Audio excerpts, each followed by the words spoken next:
السلام عليكم، ازيكم حبايبي؟ عاملين ايه؟ يا رب تكونوا دايما بخير وفي احسن حال. النهارده ان شاء الله هنشتغل مع بعض الورده الجميله اللي احنا شايفينها مع بعض دي. الورده جميله جدا وبسيطه وسهله وان شاء الله يا رب كده تعجبكم. انا هنا حبيت اوريكم لما نحب ان احنا نعمل قلب الورده من نفس اللون هيبقى شكلها ده، ولما تحبي تغيري شكل الورده من جوه القلب بتاعها يبقى اصفر. تمام. ده انا حبيت بس كده اعمل لكم شويه اختلافات في الشكل علشان تعرفوا الفرق ما بينهم وتقرري على اساسه هتعملي ايه. بالنسبه للبنك دي معايا دي انا شغاله القلب بتاعها بخيط صوف، لكن الاصفر ده خيط قطن على فكره يا جماعه. ده الفرق ما بين الحجمين. دي مشغله فيها بمقاس رقم 3، واللبني والزيتي دول شغاله فيهم بمقاس ابره رقم 2.5. ده الفرق ما بينهم بس كده في الحجم. انا حبيت اعرفه لكم عشان برضو اللي حابب لو هيكبر حجم الورده شويه ممكن يعملها بمقاس ابره اكبر شويه. ده شكل الورد بتاعنا النهارده. يلا بينا نبدا مع بعض الفيديو.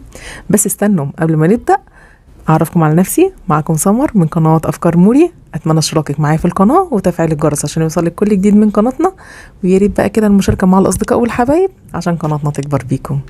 يلا بينا نبدا مع بعض. بالنسبه للون الابيض اللي انا هشتغل بيه هشتغل بكارما سوفت لوكس. تمام. وبالنسبه للون التاني اللي انا هشتغل بيه انت حسب برضو المتاح عندك هشتغل باليزا سكرم. اي خيط عندك هيناسب طبعا الورده بتاعتنا، بس انا حبيت اعرفكم الخيوط لان في ناس كتير بتسالني على نوع الخيط اللي احنا هنستخدمه في الشكل بتاعنا. اول حاجه هنبدا بقى نعمل مع بعض عقده البدايه. بعد كده هبدا اطلع معاكم 4 سلاسل. 1 2 3 4. هدخل في اول سلسله معايا واقفل الدايره دي عشان نبدا نشتغل عليها. هاخد لفه خيط واسحب الابره من السلسله الاخيره ومن السلسله الاولى بحيث ان اكون الدايره بتاعتي اللي هنشتغل عليها. بعد كده هبدأ اطلع معايا 3 سلاسل. 1 2 3. هاخد لفة خيط وانزل جوه الدايرة دي وهكون فيها غرزة نص عمود. لفة خيط واطلع معايا 3 لفات على الابرة. هاخد لفة خيط اقفل ال3 مع بعض مرة واحدة.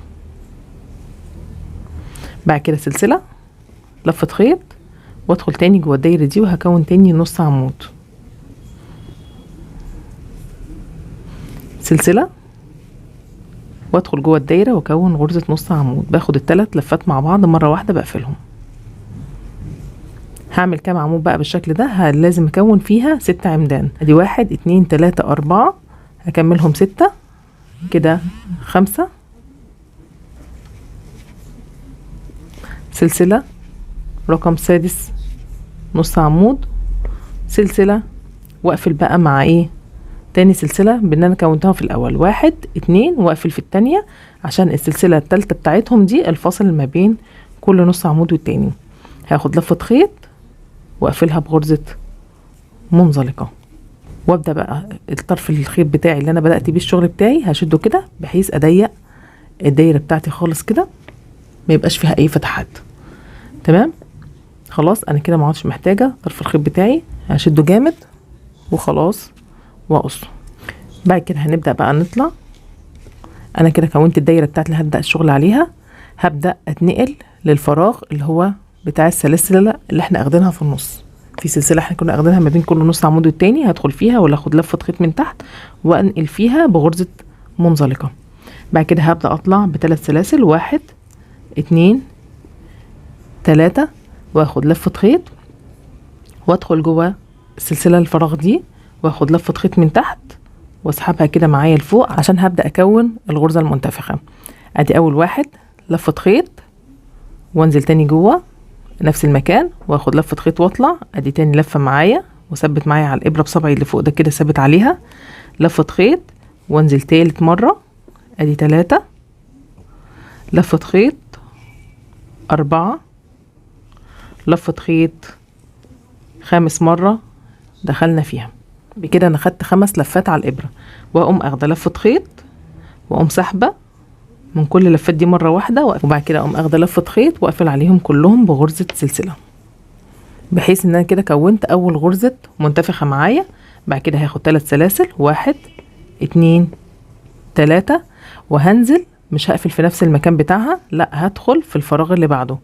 يعني انا في نص عمود اهو معايا هسيبه وهدخل في الفراغ اللي بعده ده واقفل فيه بغرزة منزلقة. هاخد لفة خيط من تحت واسحبها من اللي على الابرة. بكده انا قفلت اول فرع معايا. هطلع 3 سلاسل 1 2 3 واخد لفة خيط، هنزل جوه الفراغ واخد لفة خيط من تحت واطلع. دي اول لفة معايا، لفة خيط وانزل تاني فراغ اهو، تاني لفة معايا، ونشد الخيط بتاعنا كده لفوق بحيث ما ترخيش معانا. 3 4 5 مرة، اقوم اخده لفة خيط واقفلهم كلهم مع بعض مرة واحدة بغرزة سلسلة. بكده انا عملت تاني واحدة معايا واقفل عليها ب3 سلسلة، 1 2 3، وهقوم نازلة. مش هنزل تاني هنا، لأ، هنزل في الفراغ اللي بعده بعد النص عمود واخد لفة خيط من تحت واطلع اقفلها بغرزة منزلقة بسحبها بين اللي على الابرة. بعد كده هطلع 3 سلاسل تانيين، 1 2 3 عشان ابدأ الفرع الجديد، واقوم اخده لفة خيط ونازلة في الفراغ بتاعي ده، واقوم اخده لفة خيط من تحت واطلع اسحبها واشدها كده لفوق، لفة خيط، وهكذا 2 3 4 خامس واحدة احنا بدخل فيها 5 مرات، ادي خامس لفة فيهم، واقوم اخده لفة خيط واقوم سحباها منهم كلهم مرة واحدة واقفل عليهم بغرزة سلسلة. بكده انا كونت الفرع التالت معايا بالشكل ده. هقفل عليه ازاي؟ 1 2 3 سلاسل، وهنزل للفراغ اللي بعده، الفراغ اللي بعده، تمام، وادخل فيه واخد لفة خيط من تحت واقفل عليه بغرزة منزلقة، وهكذا هطلع 3 سلاسل، 1 2 3، وبنفس النظام هعمل ال3 فروع اللي لسه. تمام، هنا كده خلاص في اخر فرع معايا اخدت ال5 لفات اللي على الابرة، وهاخد لفة خيط واقفل عليها بغرزة سلسلة، وبعد كده هاخد 3 سلاسل، 1 2 3، وهنزل اقفل في الفرع الاولاني خالص ده، هدخل فيه كده وهاخد لفة خيط واسحبها بغرزة منزلقة. وبكده خلاص انا خلصت الخيط اللي باللون الابيض، هاخده كده واخد سلسلة واسحب خلاص اللون الابيض، ما عادش محتاجاه. بكده ده شكل الوردة بتاعتي لغاية دلوقتي. هاخد بقى الخيط الابيض وانضف عليه في الظهر بتاع الشغل بتاعي، هندخله في وسط الخيوط كده ونداريه ونسحبه.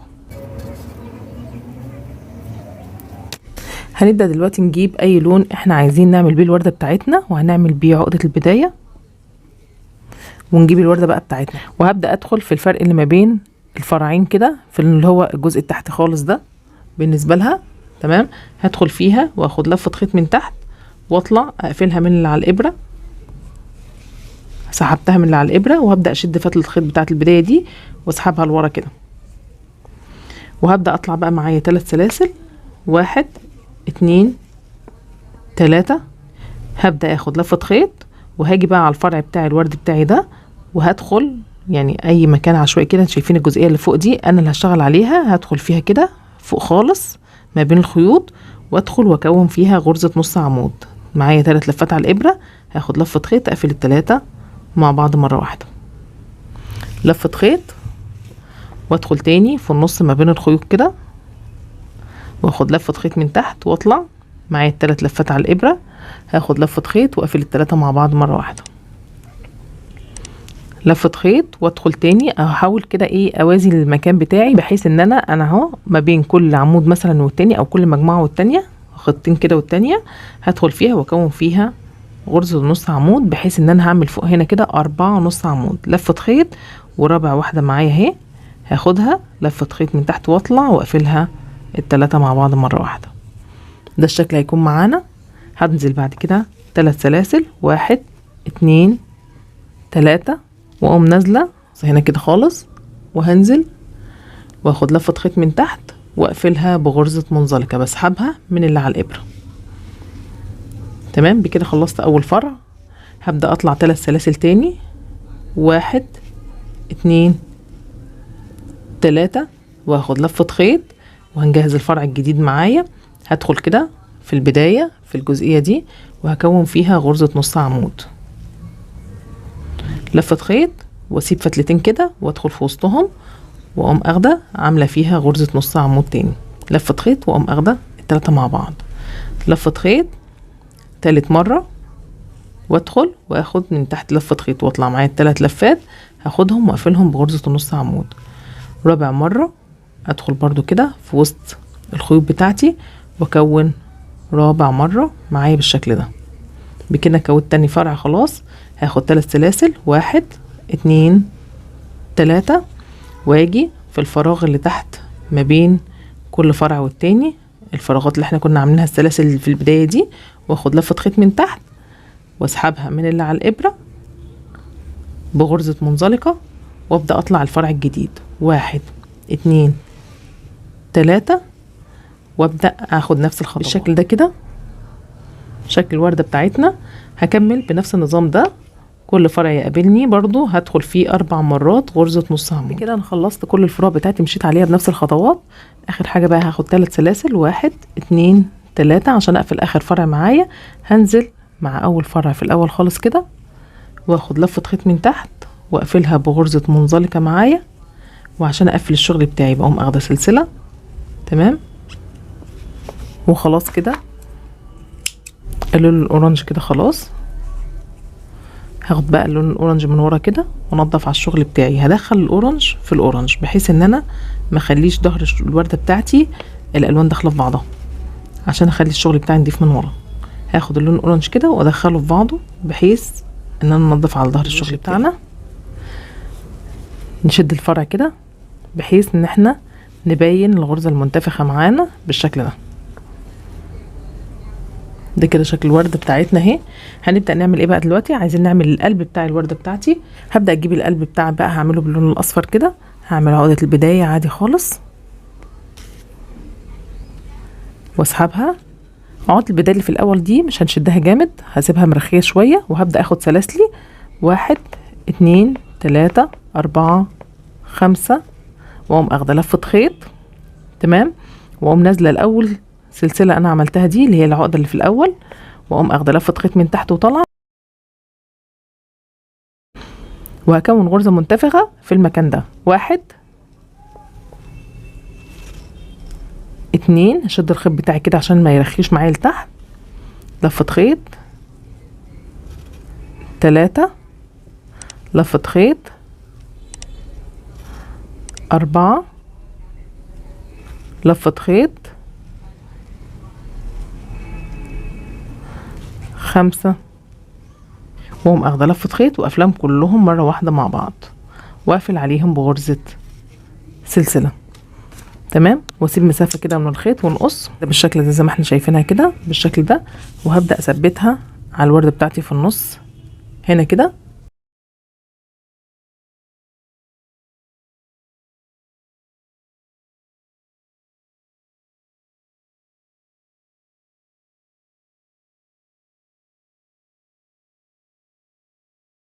وبكده ده شكل الوردة بتاعتي اهي باللون الاورنج. ودي الالوان التانية اللي انا كنت منفذاها قبل كده. ادي الوانها زي ما انت حابة تغيري بقى في الالوان اللي انت عايزاها. اللون اللي انت عايزاه حابة تنفذيه. يا رب الفكرة تكون عجبتكم وشكل الوردة يكون عجبكم وتكون جديدة بالنسبة لكم. يا ريت بقى ما تنسونيش باللايك والكومنتات الحلوة اللي انا بحبها كده منكم. على فكرة انا برد على كل الكومنتات، ما بسيبش ولا كومنت الا ما برد عليه. انا حابة يبقى فيه ما بيننا تواصل، واتمنى لو حد حابب ان احنا نعمل اي فكرة جديدة او اي شكل جديد احنا عايزين ننفذه مع بعض، ابعتولي وانا هحاول على قد ما اقدر انفذ لكم طلباتكم. ما تنسونيش بقى باللايك والاشتراك وتفعيل الجرس عشان يوصلكم كل جديد من قناتنا. كان معاكم سمر من قناة افكار موريا. ما تنسوش المشاركة مع الاصدقاء والحبايب عشان قناتنا تكبر بيكم. مع السلامة.